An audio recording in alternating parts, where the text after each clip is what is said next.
Imaginez une start-up valorisée 9 milliards de dollars, célébrée comme le futur de la médecine. Son secret? Un mensonge gigantesque. C'est l'incroyable chute de Terrano et d'Elizabeth Holmes, passée d'icône visionnaire à fraudeuse condamnée. Une histoire ahurissante.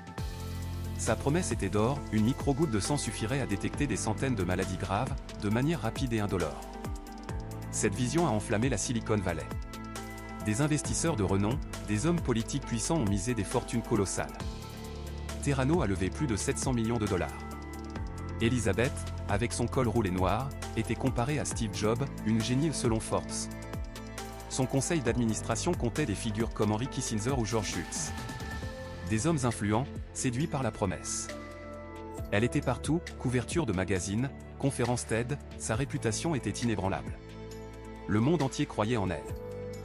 Mais derrière le charisme, les discours inspirants et le secret absolu, une fraude monumentale était en train de se construire. La fameuse machine Edison, censée accomplir ses diagnostics miracles, était un échec total. Elle ne fonctionnait quasiment jamais correctement. Pire, pour obtenir des résultats, Terrano utilisait en secret des analyseurs sanguins conventionnels, achetés sur le marché. Un aveu d'échec camouflé. Les tests étaient souvent imprécis, voire complètement faux. Des patients ont reçu des diagnostics erronés, avec des conséquences potentiellement dramatiques.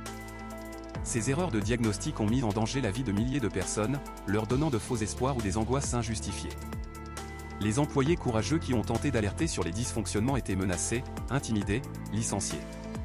Une culture de la peur régnait. C'est John Carreyrou, un journaliste tenace du Wall Street Journal, qui a tiré le premier fil de cette pelote de mensonges. Ces articles explosifs ont révélé la supercherie, les pressions, le danger pour les patients. Le monde entier a découvert la vérité. L'empire de 9 milliards s'est effondré en quelques mois. Les investisseurs ont perdu des milliards. La confiance a été pulvérisée. Elizabeth Holmes, autrefois saluée comme une visionnaire, a été jugée coupable de fraude et condamnée à plus de 11 ans de prison. L'histoire de Terrano est une leçon amère. L'ambition, même démesurée, doit toujours être ancrée dans la vérité scientifique et l'éthique. Car bâtir un empire sur les illusions, c'est garantir sa chute. Plus le mensonge est grand, plus le fracas de l'effondrement est spectaculaire.